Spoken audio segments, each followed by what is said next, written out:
Dear students, केकेसीपीजी college की online classes में आप सबका स्वागत है।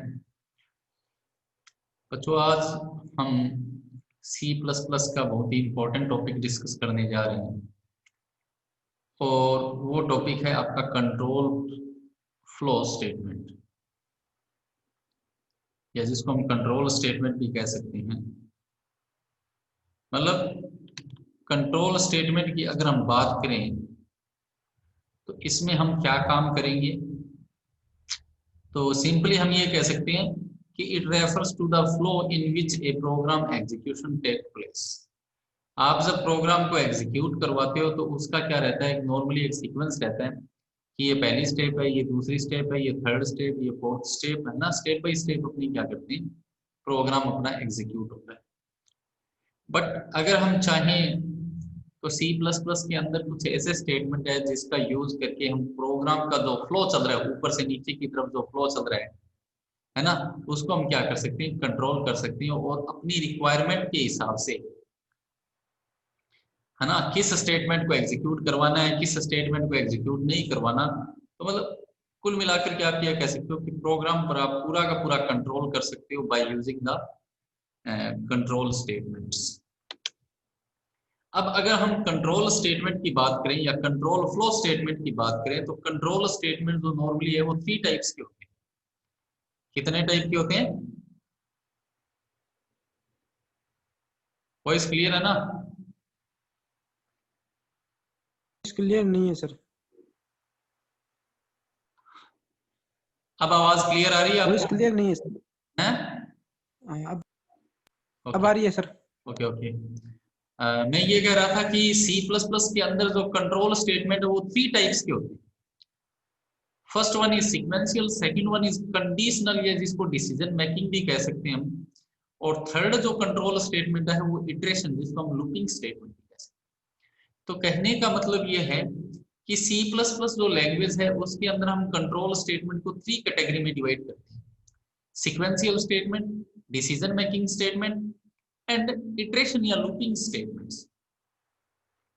देखो, अब तक आपने जितने भी प्रोग्राम बनाए हैं वो क्या है, आपके सीक्वेंशियल स्टेटमेंट वाले प्रोग्राम थे। मतलब अब तक आपने C++ के अंदर जितने भी प्रोग्राम बनाए हैं वो, उसके अंदर हम कौन सा स्टेटमेंट यूज कर रहे हैं, कौन सा कंट्रोल स्टेटमेंट यूज कर रहे थे? सीक्वेंशियल कंट्रोल स्टेटमेंट यूज कर रहे थे। इसमें क्या होता है, in this each statement of a program is executed sequentially one after another। कहने का मतलब जैसे आप प्रोग्राम बना रहे थे तो क्या हो रहा था कि जैसे ये आपका मेन मेथड है ना, ये आपका मेन मेथड है, इसमें आपने पहले ये स्टेटमेंट एग्जीक्यूट हुआ, फिर ये, फिर ये, फिर ये, फिर ये सिस्टम चल रहा था। मतलब आप क्या चल रहे थे, पहले ये स्टेप एग्जीक्यूट होगी, उसके बाद में इस स्टेप का नंबर, उसके बाद में इसका, फिर इसका, है ना। इस तरीके से आपकी प्रोसेस चल रही थी।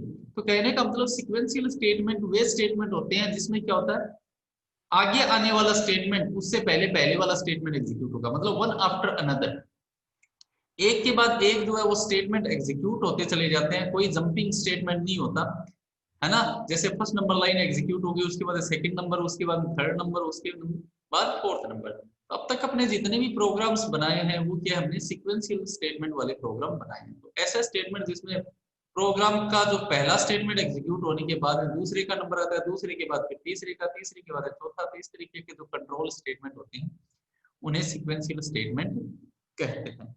अब जो दूसरा स्टेटमेंट आपका, वो है आपका कंडीशनल या डिसीजन मेकिंग स्टेटमेंट।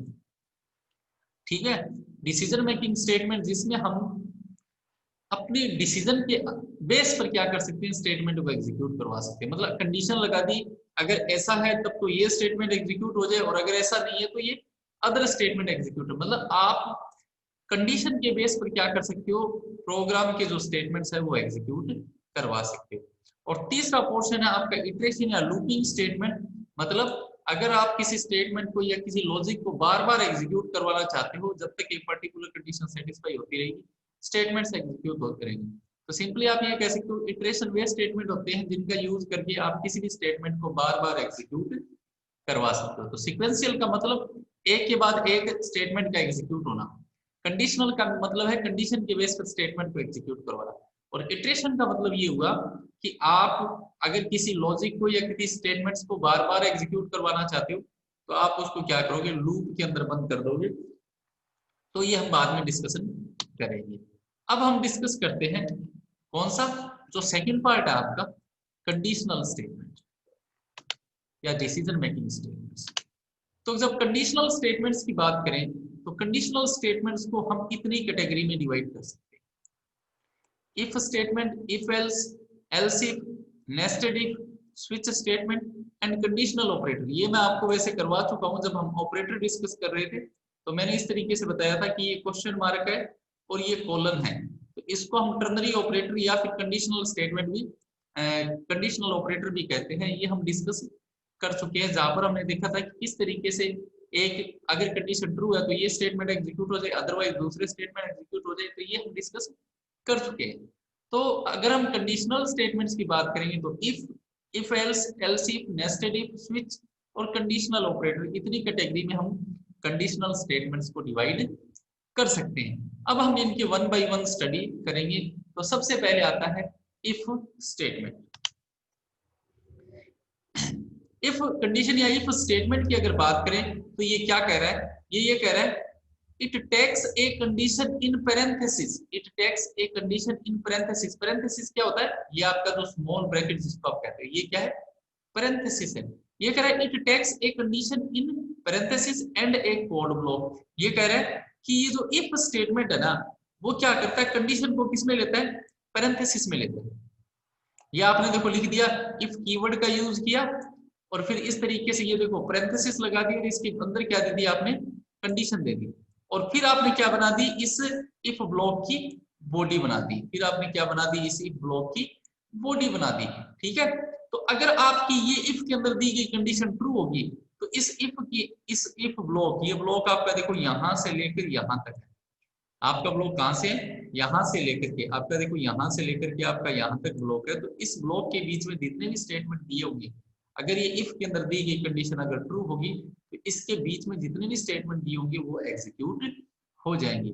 ठीक है, और उसके देखो इफ के बाहर भी हमने एक स्टेटमेंट दे रखा है कि सपोज करो कि इफ के अंदर दी गई कंडीशन, सपोज करो कि ये इफ है, ठीक है, और यहां पर आपने कहा 3 ग्रेटर देन 2, इस तरीके से ब्लॉक बना दिया और यहाँ पर स्टेटमेंट लिख रहे हैं और यहाँ पर कोई स्टेटमेंट लिख रहे हैं। अब आपको पता है कि इफ, जब जैसे ही इफ पर आएंगे तो इफ के अंदर एक कंडीशन दे रखी है 3 ग्रेटर देन 2, तो ये कंडीशन क्या होगी, ट्रू होगी, क्योंकि 3 जो है वो ग्रेटर होता है 2 से, ये कंडीशन ट्रू होती है। हम इस इफ के अंदर आएंगे और इफ के अंदर जितने भी स्टेटमेंट दे रखी है वो एग्जीक्यूट हो जाएंगी। उसके बाद जैसे ही हम इफ से बाहर आएंगे तो इफ के बाहर जो ब्लॉक दिए गए हैं वो भी क्या हो जाएंगे, एग्जीक्यूट हो जाएंगे, क्योंकि इफ के बाद अगले स्टेटमेंट्स के नंबर आएंगे। ठीक है, इफ ब्लॉक फिनिश होने के बाद हम आगे बढ़ेंगे तो आगे जो भी स्टेटमेंट दिए होंगे वो एग्जीक्यूट हो जाएंगे। लेकिन अगर मान लो यही दिया होता इफ 2 ग्रेटर देन 3, यहां पर दिया होता इफ 2 ग्रेटर देन 3, इस तरीके से आपकी लूप की इफ की बॉडी बनी होती और इफ के बाहर आपने स्टेटमेंट दे रखे होते। तो अब आप देख रहे हो कि 2 ग्रेटर देन 3 ये कंडीशन क्या है, फॉल्स है। फॉल्स है तो इसका मतलब अगर इफ कंडीशन ट्रू होती तब तो इफ के अंदर वाले स्टेटमेंट एग्जीक्यूट होते, लेकिन ये कंडीशन फॉल्स है तो हम क्या आ जाएंगे, इफ से बाहर आ जाएंगे, इफ के अंदर नहीं जाएंगे और बाहर दिए गए स्टेटमेंट फिर क्या हो जाएंगे, एग्जीक्यूट हो जाएंगे। इतनी बात समझ में आई, यस और नो? ये सर। ओके, अब आगे देखते हैं कि अभी तो मैंने सिर्फ क्या देखा, इफ स्टेटमेंट देखा। इफ स्टेटमेंट देखा, इफ के अंदर क्या है कि इफ के अंदर आप कंडीशन लोगे, है ना, इफ के अंदर दी गई कंडीशन अगर ट्रू है तो इफ के अंदर वाले इफ ब्लॉक के अंदर जो स्टेटमेंट्स है वो एग्जीक्यूट हो जाएंगी। लेकिन अगर मान लो इफ के अंदर दी गई कंडीशन फॉल्स है तब उस इफ ब्लॉक जो है वो पूरा का पूरा स्किप हो जाएगा, हम इफ से बाहर आएंगे और बाहर जो स्टेटमेंट दी होंगी वो एग्जीक्यूट हो जाएंगी। दूसरा इसने कहा कि आपने इफ ब्लॉक के अंदर अदरवाइज वाला स्टेटमेंट नहीं लिया कि अगर इफ के अंदर दी गई कंडीशन ट्रू होती है, अगर फॉल्स हो जाती है तब अदरवाइज वाले स्टेटमेंट भी हम ले सकते हैं। देखो इस तरीके से ये कह रहा है it is the extension of simple if statement. ये कह रहा है कि जो सिंपल इफ स्टेटमेंट अभी जो आपने पिछली पेज में देखा था सिंपल इफ स्टेटमेंट है, तो ये क्या उसका एक्सटेंशन है। एक्सटेंशन का मतलब है उसको और बढ़ाया गया। It contain an additional else block also. ये कह रहा है कि इफ तो था ही था, इसमें एक एडिशनल एक्स्ट्रा ब्लॉक होगा और वो क्या है, एल्स ब्लॉक होगा। If the condition will result into true, यदि इफ के अंदर दी गई कंडीशन ट्रू है then the if block will be executed. अगर इफ के अंदर दी गई कंडीशन ट्रू है, जैसे मान लो ये ले लिया आपने, ये आपकी इफ की बॉडी है और ये इफ के अंदर आपने क्या लिखा है, ट्रू ब्लॉक स्टेटमेंट। मतलब अगर ये इफ के अंदर दी गई कंडीशन क्या हो जाती है, ट्रू हो जाती है, तो इफ के अंदर दिए गए ये जो स्टेटमेंट्स है वो क्या हो जाएंगी, एग्जीक्यूट हो जाएंगी। और क्या करें, if the condition will false, यदि इफ के अंदर दी गई कंडीशन क्या हो जाती है, फॉल्स हो जाती है, तब क्या होगा, then the else block will be executed, तब एल्स ब्लॉक क्या हो जाएगा, एग्जीक्यूट हो गया। देखो जैसे हमने इफ की बॉडी बनी, इफ के साथ तो पैरेंथेसिस लगाकर कंडीशन दी है, लेकिन एल्स केवल सीधा आएगा, इसमें पैरेंथेसिस नहीं लगेगा। इफ के इस इफ ब्लॉक के अंदर जितनी भी स्टेटमेंट दी है, देखो फॉल्स ब्लॉक स्टेटमेंट्स, मतलब इफ की कंडीशन अगर फॉल्स हो जाती है तो हम एल्स में आएंगे और एल्स के अंदर दिए गए स्टेटमेंट क्या हो जाएंगे, एग्जीक्यूट हो जाएंगी। तो एल्स वाले स्टेटमेंट कब एग्जीक्यूट होंगे, जब इफ कंडीशन क्या होगी, फॉल्स होगी। ठीक है, इफ वाले स्टेटमेंट कब एग्जीक्यूट होंगे, जब इफ वाली कंडीशन क्या होगी, ट्रू होगी। ठीक है, अब जब आप इफ या एल से जब बाहर आओगे तो बाहर दिए गए स्टेटमेंट जितने भी होंगे वो सारे एग्जीक्यूट हो जाएंगे। तो ये तो हुई आपकी इफ और इफ एल्स की बात। इसको समझने के लिए हम प्रैक्टिकली जो है वो एग्जांपल लेकर देखते हैं। जैसे मान लो ये आपका मैंने देव C++ ले लिया,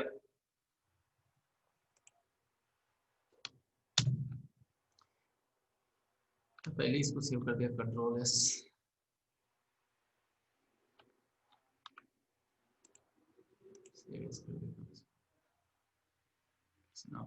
इसको कह दिया इफ। ठीक है, इफ डॉट cpp से सेव हो गया। अब मान लो अपने प्रोग्राम बना लिया, स्क्रीन विजिबल है ना, विजिबल है ना स्क्रीन? Yes sir.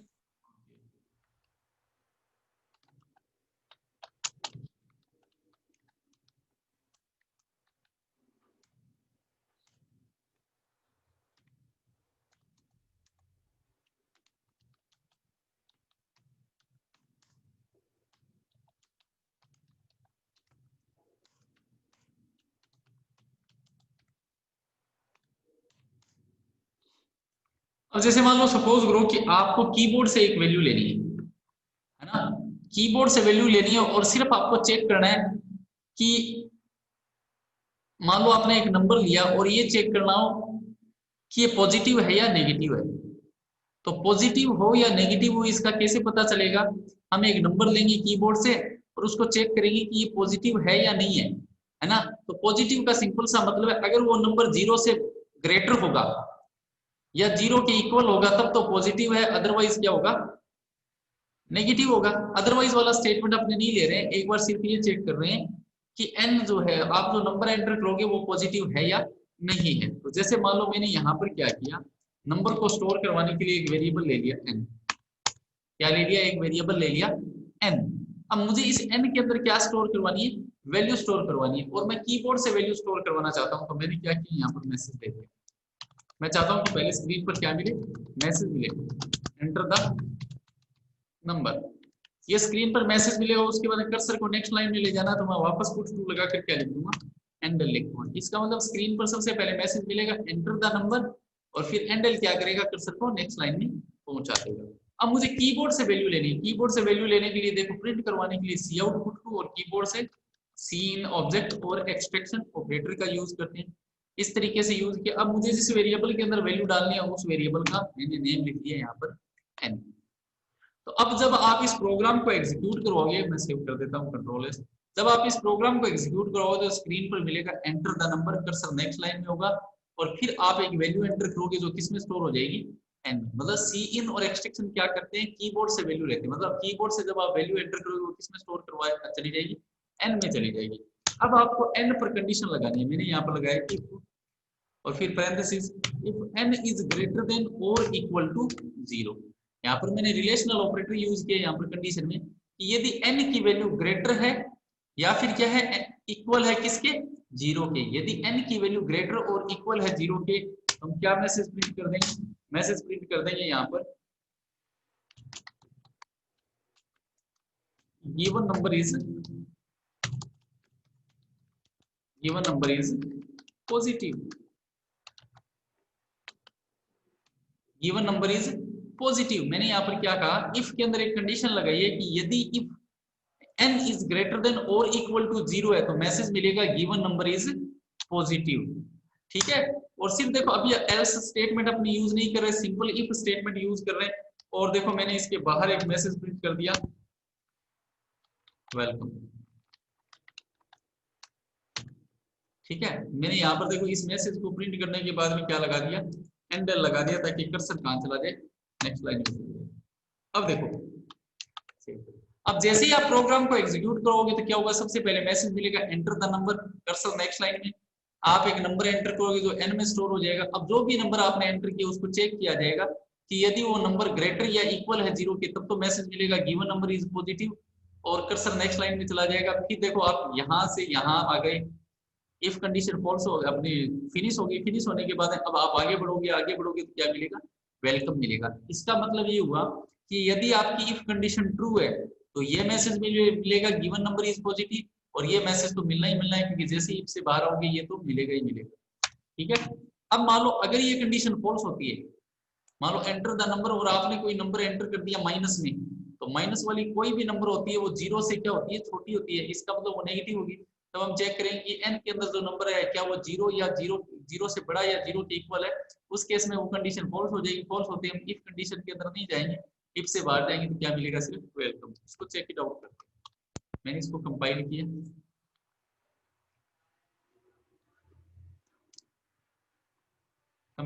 और एग्जीक्यूट करवा दिया। देखो सबसे पहले स्क्रीन पर मैसेज क्या मिला, एंटर द नंबर। मैंने यहाँ पर नंबर देखो अभी मैं एंटर कर देता हूँ, जैसे सपोज करो मैंने यहाँ पर एंटर किया 25। मैंने क्या एंटर किया 25, और मैं क्यों एंटर कर पाया हूँ, क्योंकि मैंने सी इन यूज कर रखा है। इसका मतलब अब मैंने जो वैल्यू एंटर किया 25 वो किस में स्टोर होगी, एन में स्टोर होगी। ठीक है, ये सी इन और एक्सट्रैक्शन की वजह से मैं क्या वैल्यू एंटर कर पाया हूँ, मैंने जो वैल्यू एंटर की वो किस में स्टोर होगी, एन में स्टोर होगी। अब एन में स्टोर होने के बाद में वैल्यू क्या होगी आपकी, एन में स्टोर होगी। एन में स्टोर होने के बाद में देखो क्या होगा, अब चेक किया जाएगा, आपने वैल्यू एंटर किया 25, अब चेक किया जाएगा क्या 25 ग्रेटर या इक्वल है 0 के, तो आप ये कहोगे कि 25 जो है वो क्या है, ग्रेटर है 0 से, 0 से बड़ा है, तो मैसेज मिलेगा given number is positive. Cursor next line में होगा, उसके बाद ये इफ कंडीशन कंप्लीट होगी, उसके बाद बाहर आएंगे तो वेलकम मिलेगा। मतलब दोनों मैसेज आपको मिलने वाले हैं। जैसे मैंने एंटर किया, एंटर द नंबर, मैंने 25 लिखा, 25 एन में चला गया, जैसे ही एंटर करूंगा तो मैसेज मिला गिवन नंबर इज पॉजिटिव, और फिर क्या मिला, वेलकम मिला। ठीक है, तो आप देख लो एंटर द नंबर, ये मैसेज आपने प्रिंट करवा रखा था। 25 आपने वैल्यू एंटर की जो एन में स्टोर होगी, फिर चेक किया कि क्या 25 इज ग्रेटर देन या इक्वल टू 0 है, तो आप कंडीशन ट्रू है, ट्रू होते ही ये गिवन नंबर इज पॉजिटिव आ रहा है, और फिर वेलकम मैसेज मिल रहा है। ये बात समझ में आई आपके? Yes sir. हाँ, अब एक चीज और है, अब मान लो सपोज करो कि अभी तो मैंने क्या है, इफ के साथ ब्लॉक लगा रखा है, अब मैंने हटा दिया। देखो मैंने क्या किया, इफ वाला ब्लॉक हटा दिया।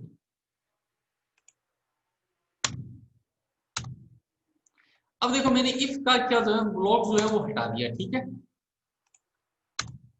अगर आप इफ की बॉडी नहीं लगाते हो इस तरीके से, अभी जो मैंने करली ब्रेसेस लगा रखे थे, अगर आप इफ का ब्लॉक नहीं बनाते हो तो इफ के जस्ट बाद वाला स्टेटमेंट ही किसका माना जाएगा, इफ का माना जाएगा। भाई मेरे कहने का मतलब है कि अब देखो आपने इफ के साथ कोई ब्लॉक यूज नहीं कर रखा, मतलब इस तरीके से ये करली ब्रेसेस लगा रखे थे, ये नहीं लगा रखे आपने, है ना। अब आपने ये नहीं लगा रखे, अगर आप ये नहीं लगाते हो तब उस केस में क्या होता है कि इफ के जस्ट बाद वाला स्टेटमेंट ही किसका होता है, इफ का माना जाता है। इसका मतलब अगर ये कंडीशन ट्रू होती है या फॉल्स होती है तो उसका जो इम्पैक्ट है, उसका जो फर्क है वो सिर्फ किस पर पड़ेगा, इसके जस्ट बाद वाला जो स्टेटमेंट है उस पर ही पड़ेगा। इसके अलावा जो है ये जो उसका दूसरा सेकंड स्टेटमेंट है ये इफ का नहीं है। क्यों? क्योंकि अगर आप बॉडी बनाते हो तब तो पता रहता है कि हाँ भाई ये स्टेटमेंट इसके अंदर है, लेकिन जब आपने इसकी बॉडी नहीं बनाई तब उस केस में जो सेकंड स्टेटमेंट है वो इफ का नहीं होगा, इफ से बाहर का होगा। इफ के जस्ट बाद वाला स्टेटमेंट ही इफ का माना जाएगा। जैसे कि मैं कंट्रोल एस कंपाइल करवाता हूँ, कंपाइल होगी तो इसको एग्जीक्यूट करवाता हूँ। आप देख रहे हो कि आपको मैसेज मिला एंटर द नंबर, मैंने एक नंबर एंटर किया, इस बार देखो मैंने लिख दिया -5। मैंने क्या वैल्यू लिखी, -5। इसका मतलब n में क्या चला गया, -5 चला गया। अब कंडीशन चेक होगी, कि if n is greater then या इक्वल टू 0, तो यहाँ पर n क्या है -5 है। क्या -5 0 से ग्रेटर या फिर 0 के बराबर है? आप कहोगे ना तो 0 के बराबर है ना 0 से बड़ा है, क्योंकि -5 को क्या होता है 0 से छोटा होता है। कोई भी माइनस वाली संख्या दो वो 0 से छोटी होती है। इसका मतलब ये कंडीशन फॉल्स होगी। फॉल्स होगी तो ये इफ वाला जो स्टेटमेंट है गिवन नंबर इज पॉजिटिव ये एग्जीक्यूट नहीं होगा। हम सीधा इफ ब्लॉक के बाहर आएंगे। बाहर आने का मतलब कौन सा स्टेटमेंट मिलेगा आपको? वेलकम मिलेगा। और आप जैसे ही एंटर करोगे तो सिर्फ आपको क्या मैसेज मिल रहा है? वेलकम मैसेज मिल रहा है। बात समझ में यही है आपके? Yes sir. क्लियर है? यहाँ तक कोई दिक्कत? नहीं सर। ओके। अब देखो दूसरा स्टेटमेंट था आपका एल्स स्टेटमेंट। एल्स स्टेटमेंट में अभी बताया गया कि एल्स जो है वो इसी का एक्सटेंड वर्जन है। जैसे इफ है कि यदि n is greater than equal to 0 है, यदि n जो है वो 0 से ग्रेटर या 0 के इक्वल है तब तो मैसेज मिलेगा given number is positive. Otherwise, otherwise के लिए हम क्या लगा देते हैं? एल्स ब्लॉक और यूज करते हैं इस तरीके से। जैसे इसका बना देते हैं।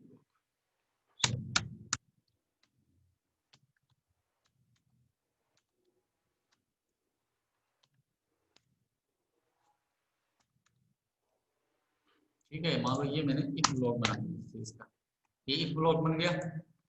और ऐसे ही हम क्या करते हैं एल्स का बना देते हैं।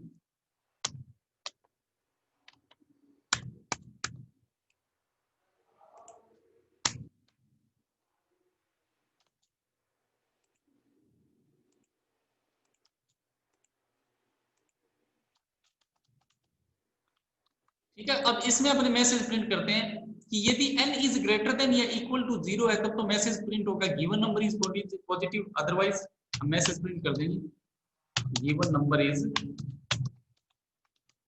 नेगेटिव। इसका मतलब यदि आपने जो नंबर एंटर किया अगर वो 0 से बड़ा या 0 के इक्वल है तब तो मैसेज प्रिंट होगा given number is positive.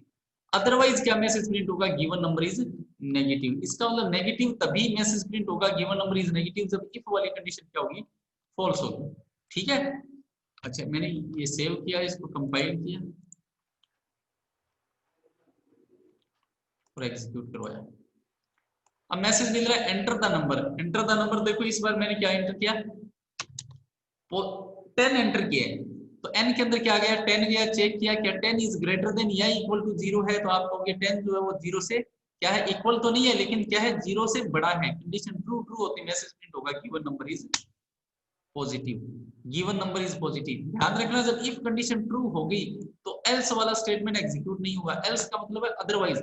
Otherwise वाला स्टेटमेंट तभी एग्जीक्यूट होगा जब इफ कंडीशन क्या हो? फॉल्स हो। तो आपको पता है 10 is greater than equal to 0 condition true हो गई। ट्रू होते given number is positive message print हो गया। और एल्स वाला स्किप कर देंगे और यहाँ पर आपका प्रोग्राम क्या हो जाएगा? फिनिश हो जाएगा। तो इस तरीके से हम क्या कर सकते हैं? इफ एल्स स्टेटमेंट ले सकते हैं। ऐसे ही मान लो अगर आप नहीं चाहते एक एक स्टेटमेंट ही लेना है आपको, इफ के बाद में एक ही स्टेटमेंट है तो आप हटा दो, चाहे ब्लॉक ब्लॉक लगाने की आपको रिक्वायरमेंट नहीं है। आप चाहो तो लगा सकते हो, अगर ना लगाओगे तो भी चलेगा। ठीक है, आप इस तरीके से भी ले सकते हो इफ और एल्स स्टेटमेंट। ये बात क्लियर है? यस और नो? ये सर। इसमें कोई दिक्कत? नहीं सर। मेरे कहने का मतलब है कि आपने इफ स्टेटमेंट लिया, इफ की कंडीशन ली, कंडीशन ट्रू है तो ये स्टेटमेंट एग्जीक्यूट हो जाएगा, अदरवाइज ये स्टेटमेंट एग्जीक्यूट हो जाएगा। अब इससे रिलेटेड हम कुछ छोटे छोटे प्रोग्राम्स देखते हैं कि किस तरीके से आप इसका ज्यादा यूज कर सकते हैं। इफ एल्स स्टेटमेंट से रिलेटेड अगर अपने प्रोग्राम देखें, ठीक है, तो बहुत सारे प्रोग्राम्स है। जैसे सपोज करो आपको चेक करना हो कि दिया गया नंबर इवन है या ओड है, तो इवन नंबर और ओड नंबर क्या होते हैं? भाई इवन नंबर तो वो नंबर होते हैं जो 2 से डिवाइड होते हैं। किससे डिवाइड होते हैं? Divide by 2। जैसे एग्जांपल की अगर मैं बात करूं तो जैसे आपका हो गया 2 4 6 8 8 10 12, ये सब क्या है? इवन नंबर है। और ओड नंबर की अगर मैं बात करूं, ओड नंबर की बात करूं तो ओड में देखो 1 है, 3 है, 5 है, 7 9 11, ये सब क्या है? ओड नंबर है। कुल मिलाकर के आप ये कह सकते हो ऐसे नंबर जो 2 से पूरे पूरे डिवाइड होते हैं, ऐसे नंबर जो 2 से पूरे पूरे डिवाइड होते हैं उसे इवन नंबर कहते हैं, और ऐसे नंबर जो 2 से पूरे पूरे डिवाइड नहीं होते उसे क्या कहते हैं, ओड नंबर कहते हैं। तो पूरे पूरे डिवाइड का मतलब है कि अगर आप किसी नंबर को 2 से डिवाइड करते हो और इससे रिमाइंडर क्या आ जाए, 0 आ जाए, शेषफल क्या आ जाए, 0 आ जाए 2 से डिवाइड करने पर, तो उस नंबर को हम क्या कहते हैं, इवन नंबर कहते हैं, अदरवाइज उसे क्या कहेंगे, ओड नंबर कहते हैं। तो सपोज करो कि आपको चेक करना था, आपको कौन सा प्रोग्राम बनाना था, जैसे मैंने एक कमेंट लगा दिया कि भाई राइट ए प्रोग्राम, मैंने शॉर्टकट में लिख दिया वेब, write a program to check whether the given number is even or odd। Check करना है कि दिया गया नंबर इवन है या ओड है। तो हमने देखो क्या किया, सबसे पहले एक वेरिएबल ले लिया, इंटीजर टाइप का एक वेरिएबल ले लिया। सपोज करो कि मुझे इंटीजर वैल्यू नहीं एंटर करवानी है, एक इंटीजर टाइप का वेरिएबल ले लिया। सबसे पहले मैसेज दिया एंटर द नंबर, आप जो नंबर एंटर करोगे उसको किस में स्टोर करवा लिया, एन में स्टोर करवा लिया। अब आपको देखो चेक करना है कि ये जो एन है, एन के अंदर जो वैल्यू आई है वो इवन है या ओड है। तो मैंने अभी आपको बताया किसी भी नंबर को ये चेक करना हो कि वो इवन है या ओड है, तो सबसे पहले उसको क्या करेंगे, 2 से डिवाइड करेंगे और उसका रिमाइंडर निकालेंगे। अगर 2 से डिवाइड करने पर जो रिमाइंडर आता है अगर वो 0 के इक्वल है तब तो ये दिया गया नंबर इवन है, अदरवाइज ओड होगा। अब रिमाइंडर कैसे निकालते हैं, इस तरीके से। मैंने यहाँ पर देखो क्या लिखा है, एन मॉडुलस डिवीजन 2। मैंने आपको अर्थमेटिक ऑपरेटर में बताया था plus minus multiply division and modulus division. ये परसेंटेज वाला जो साइन है ये क्या है, मॉडुलस डिवीजन ऑपरेटर है। ये क्या करेगा कि n को 2 से डिवाइड करेगा और क्या निकालेगा, रिमाइंडर निकालेगा, मतलब शेषफल निकालेगा। मतलब जो भी नंबर आपने एंटर किया उसको 2 से डिवाइड करने पर जो रिमाइंडर आता है अगर वो किसके इक्वल है, इज इक्वल टू क्या है, 0 है। मैंने यहाँ पर क्या लिखा देखो, ये is equal to double equal जो लगा रखा है ये क्या है, इज इक्वल टू ऑपरेटर है। ये रिलेशनल ऑपरेटर में आता है, greater than, less than, greater than, equal to, less than, equal to, is equal to, not equal to. तो यहाँ पर क्या लिखा है मैंने, यदि n को 2 से डिवाइड करने पर, n को 2 से डिवाइड करने पर, देखो मैंने मॉडुलस लगा दिया तो इसका मतलब ये रिमाइंडर देगा। n को 2 से डिवाइड करने पर जो शेषफल आता है अगर वो किसके इक्वल है, अगर वो 0 के इक्वल है तब तो कह देंगे कि given number is even, given number is even number, otherwise given number is odd number, otherwise given number is odd number। तो यहाँ पर मैंने दोनों ही कंडीशन लगा दी है। अब हम इसको कंपाइल करवाते हैं और रन करवाते हैं। कंपाइल करवा दिया, अब इसको एग्जीक्यूट करवा देते हैं। सबसे पहले मैसेज है एंटर द नंबर। मैंने यहाँ पर नंबर एंटर किया, जैसे सपोज करो एक इवन नंबर एंटर कर देता हूँ 6, एन में क्या चला गया, 6 है। तो इफ कंडीशन चेक करेगी, इफ कंडीशन देखो मैंने एक नंबर एंटर किया क्या, 6, तो एन में क्या चला गया, एन में चला गया 6। उसके बाद यहाँ पर कंडीशन लगा रहे हैं, इसमें क्या चेक कर रहे हैं कि इफ एन को, एन का मतलब है 6 को 2 से डिवाइड करने पर, 6 को 2 से डिवाइड करने पर जो रिमाइंडर आता है, अब आपको पता है 6 को 2 से डिवाइड करने पर रिमाइंडर क्या आता है, 0 आता है। तो 6 को 2 से डिवाइड करने पर जो रिमाइंडर आता है अगर वो किसके इक्वल है, 0 के इक्वल है, तब तो ये कंडीशन ट्रू हो जाएगी। ट्रू होते ही कौन सा स्टेटमेंट एग्जीक्यूट होगा, आपको पता है कि 6 को 2 से डिवाइड करने पर जो रिमाइंडर आ रहा है वो क्या है, 0 आ रहा है। तो मैसेज क्या मिलेगा, given number is even number. तो यहाँ पर मैं एंटर करूंगा तो क्या मिल रहा है मुझे, given number is even number. ऐसे ही मान लो अगर मैं इसको दोबारा रन करवाता हूँ, इसको मान लो दोबारा रन करवाता हूँ, इस बार का एंटर द नंबर मैंने यहाँ पर कह दिया 11। अब आपको पता है n के अंदर क्या चला गया, इस बार 11 चला गया। अब 11 को जब 2 से डिवाइड करके रिमाइंडर निकालोगे, आपको पता है 11 को जब 2 से डिवाइड करके रिमाइंडर निकालेंगे तो 1 आएगा। तो यहाँ पर चेक किया कि जब n को 2 से डिवाइड करने पर जो रिमाइंडर आता है अगर वो किसके इक्वल है, 0 के इक्वल है, तो आपको पता है कि इस बार जो रिमाइंडर निकलेगा 11 के केस में 1 निकलेगा। और 1 चेक करेगा कि क्या 1 इज इक्वल टू 0 है, कंडीशन फॉल्स हो जाएगी। फॉल्स होते हम कहां पर आएंगे, एल्स में आएंगे और मैसेज मिलेगा given number is odd number, given number is odd number. Clear है ये? Yes sir. कोई दिक्कत यहाँ तक? नहीं सर।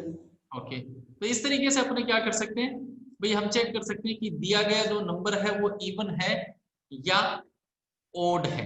इसी तरीके से मान लो सपोज करो आपको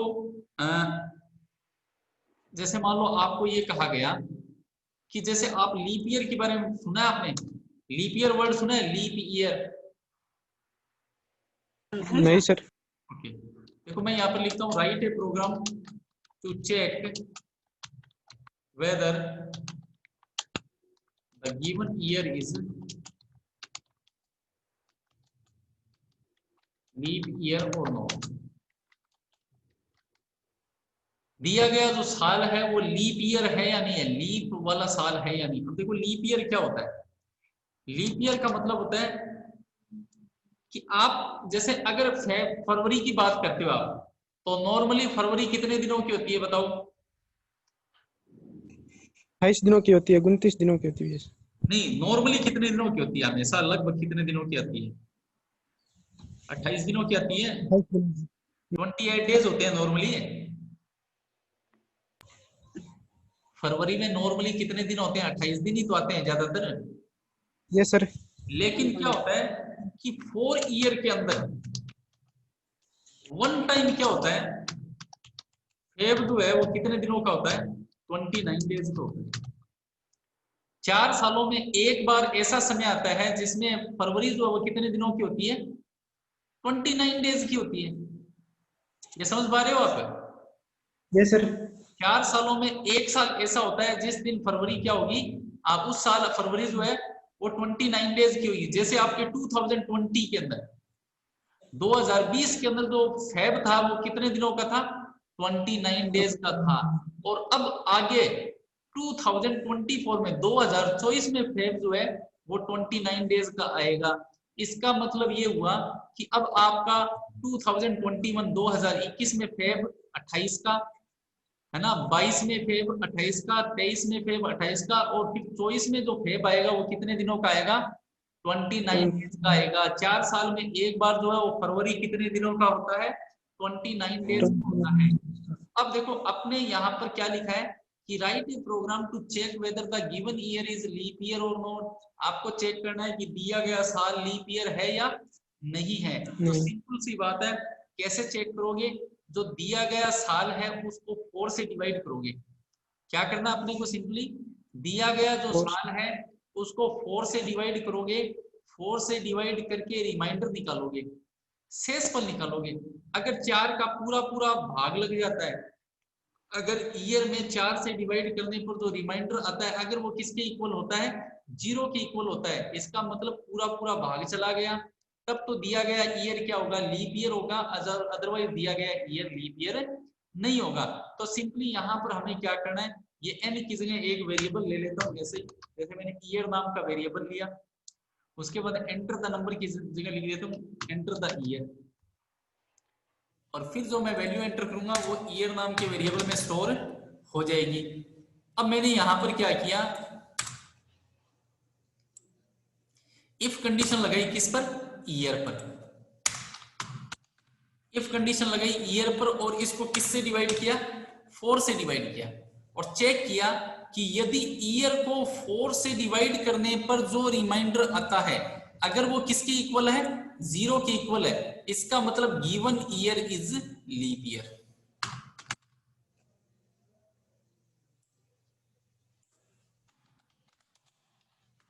Given year is leap year, otherwise given year is not leap year.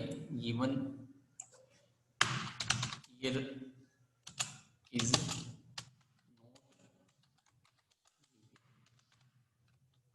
ठीक है। तो मैंने यहां पर क्या किया, सबसे पहले मैसेज दिया enter the year, cursor next line में। अब मैं कीबोर्ड से वैल्यू एंटर करूंगा जो ईयर नाम के इंटीजर टाइप के वेरिएबल में स्टोर हो जाएगी। उसके बाद इफ कंडीशन के अंदर चेक कर रहे हैं कि यदि ईयर के अंदर जो वैल्यू आई है अगर उसको 4 से डिवाइड करके रिमाइंडर निकाले, शेषफल निकाले, और अगर वो शेषफल किसके इक्वल आता है? 0 के इक्वल आता है, तब तो हम कह देंगे कि दिया गया साल जो है वो लीप ईयर है, अदरवाइज दिया गया साल लीप ईयर नहीं है। ये बात समझ में आई आपके? यस और नो? ये सर। अब इसको हम क्या करते हैं, कंपाइल करवाएंगे। कंपाइल करवाते ही आपकी क्या आ गई? एरर आ गई। हाँ यहाँ पर देखो डबल कोट नहीं लगा है ना। कंपाइल करवा लो इसको और इसको एग्जीक्यूट करवाओ।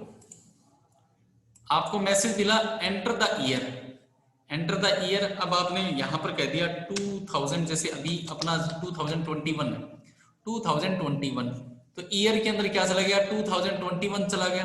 अब इफ कंडीशन में क्या कह रहा है कि 2021 को जब 4 से डिवाइड करोगे और रिमाइंडर निकालोगे, तो आपको पता है कि जब 2021 को 4 से डिवाइड करके रिमाइंडर निकालेंगे तो रिमाइंडर 1 आएगा। तो यहाँ पर चेक करेंगे कि जो रिमाइंडर है क्या वो 0 के इक्वल है, नहीं है, नहीं है, तो इफ कंडीशन फॉल्स होगी, फॉल्स होती है कहाँ आएंगे, एल्स में आएंगे, एल्स में आते ही मैसेज प्रिंट करेंगे given year is not leap year. आप देख रहे हो कि आपको मैसेज क्या मिल रहा है, given year is not leap year. अब अगर मैं इसको दोबारा एग्जीक्यूट करूं, एंटर द ईयर, मैंने इस बार कह दिया 2024, तो आप देखो ये क्या देगा, given year is leap year. 2024 क्या हो जाएगा, क्योंकि इसमें 4 का पूरा पूरा भाग जाता है। ये बात समझ में आई, यस और नो? Yes sir. क्लियर है यहां तक? Yes sir. इस तरीके से हम क्या कर सकते हैं, देखिए आपने पॉजिटिव नेगेटिव वाला देख लिया, उसके बाद में आपने लीप ईयर वाला देख लिया, ठीक है। अब इसमें क्या होता है, मैं आपको एक चीज और बताता हूं कि आप अगर इसके अलावा और भी बहुत सारे प्रोग्राम्स हैं जिनको आप क्या कर सकते हो, देख सकते हो कि भी पॉजिटिव है या सॉरी इफ एल्स का यूज करके जो है ना हम बहुत सारे प्रोग्राम्स इस तरीके से बना सकते हैं, ठीक है। तो ये तो होगी इफ एल्स स्टेटमेंट की बात। अब अगर मैं आगे बढ़ूं इससे, हाँ ऐसे ही मान लो, सपोज करो कि आपको 2 नंबर में से ग्रेटेस्ट को फाइंड आउट करना है। आपका प्रोग्राम क्या दिया है, write a program to check whether the, या आप ऐसे लिख दो, write a program to find out the biggest number among 2 numbers, write a program to find out the biggest number among 2 numbers. मतलब आपको 2 नंबर में से बड़े नंबर को फाइंड आउट करने का प्रोग्राम लिखना है। आपको 2 नंबर में से बड़ा नंबर फाइंड आउट करने का प्रोग्राम लिखना है, तो किस तरीके से लिखोगे? तो अब आपको पता है कि सबसे पहले 2 नंबर को स्टोर करवाने के लिए आपको 2 वेरिएबल लेने पड़ेंगे। तो आपने एक वेरिएबल तो ले लिया ए और एक वेरिएबल ले लिया कॉमा लगाकर बी। इसका मतलब मैंने ए और बी 2 वेरिएबल ले लिए, दोनों किस टाइप के लिए, इंटीजर टाइप के लिए। अब मैं चाहता हूं कि मैं इनके अंदर वैल्यू डालूं कीबोर्ड से, तो मैंने देखो यहां पर मैसेज दे दिया, जैसे सपोज करो मैंने लिख दिया एंटर 2 नंबर्स, सीधा ही मैसेज दे दिया enter 2 numbers, cursor next line में हैंडल की वजह से। अब आप चाहते हो कि मैं कीबोर्ड से 2 नंबर एंटर करूं, तो पहला नंबर तो मैं स्टोर करवा देता हूं पहले वेरिएबल में, फिर वापस एक्सट्रैक्शन लगाता हूं और फिर लिख देता हूं बी। अब इसका मतलब क्या हुआ कि आपको स्क्रीन पर मैसेज मिलेगा enter 2 numbers, cursor next line में, फिर सी इन और एक्सट्रैक्शन क्या करेंगे, आपको कीबोर्ड से वैल्यू एंटर करने की परमिशन देंगे। आप पहली वैल्यू एंटर करोगे वो ए में चली जाएगी, दूसरी वैल्यू एंटर करोगे वो बी में चली जाएगी। अब इफ कंडीशन के अंदर आपको चेक करना है कि if A is greater than B, यदि ए बी से ग्रेटर है, यदि ए बी से क्या है, ग्रेटर है, यदि ए बी से बड़ा है, तब तो हम कह देंगे कि ए इज ग्रेटेस्ट। या आप चाहते हो कि मुझे मैसेज मिले ये नंबर इज ग्रेटेस्ट, तो आपने क्या करेंगे कि पहले तो क्या करेंगे, ए की वैल्यू देखो, अगर ए बी से बड़ा है तब कौन प्रिंट होना चाहिए, ए प्रिंट होना चाहिए, ए की वैल्यू प्रिंट हो जाएगी और उसके बाद में मैसेज दे देंगे इज ग्रेटेस्ट। मतलब यदि ए बी से बड़ा है तब हम मैसेज प्रिंट कर देंगे ए की वैल्यू और फिर मैसेज प्रिंट होगा थोड़ा सा स्पेस छोड़ करके इज ग्रेटेस्ट, ए की value is greatest. Otherwise, otherwise का मतलब है कि यदि ए बी से बड़ा नहीं है तो इसका उल्टा हो जाएगा कि भाई फिर बी जो है वो ए से बड़ा है, तब मैसेज प्रिंट कर देंगे